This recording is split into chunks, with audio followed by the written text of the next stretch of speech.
So ayan mga kadrama-rama, alam ko pong inaabangan nyo po no, yung next na mangyayari po dito sa Shining Inheritance.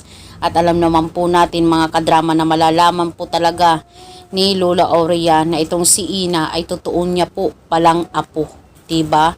Kahit ngayon ay talagang nakikita na ni Lola Aurea na apo niya talaga ang tingin niya dito kay Ina, lalong-lalo na sa sobrang bait nito, malasakit at pagmamahal sa kanya, 'di ba? At malalaman po 'yon ni Lola Aurea dito sa kanyang kakilala. Dahil mismo itong si Lola Aurea, siya mismo ang magpapa-DNA test dito talaga kay Ina.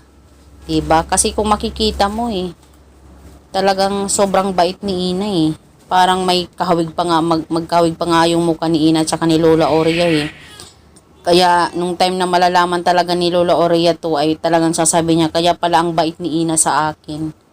Dahil totoong apo ko pala siya. At hindi ako nagkamali na sa kanya ko ipinamana yung Shining Inheritance or yung kumpanya. Diba? Sobrang napakasaya po talaga niyan mga kadrama na malalaman po talaga ni Madam Aurea, ni Lola Aurea, yung totoong pagkatao talaga ni Ina. Diba?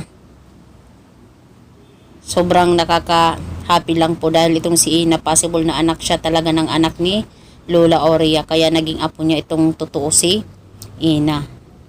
Siguro may na kumup lang talaga dito kay Ina nung mga panahon na yun. Pero totoong apo pala to ni Lola Aurea. Sobrang happy ko lang po talaga mga kadrama na totoong apo talaga ni Lola Aurea itong si Ina. Hindi siya makapaniwala sa una pero talagang nakita niya talaga yung kabaitan ng bata na yun. Talagang ang lapit ng loob ni Lola Aurea sa kanya. Iba talaga pag may lukso ka talaga ng dugo sa isang tao. Iba talaga yung dating, diba? So napakasaya lang po mga kadrama. Kaya abangan natin yung senaryo na mangyayari po talaga dito. Na ipapa-DNA test talaga ni Lola Aurea itong si Ina.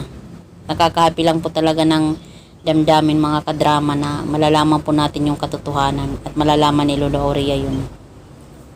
Kaya dahil po dito ay talagang lubos na talaga yung karapatan ni Ina sa pinamana sa kanya ni Lola Aurea niya at hindi na talaga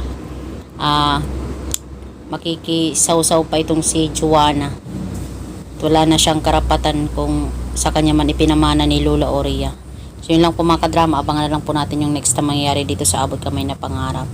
So yun lang po, bye. Abangan na lang po natin yung next na mangyayari.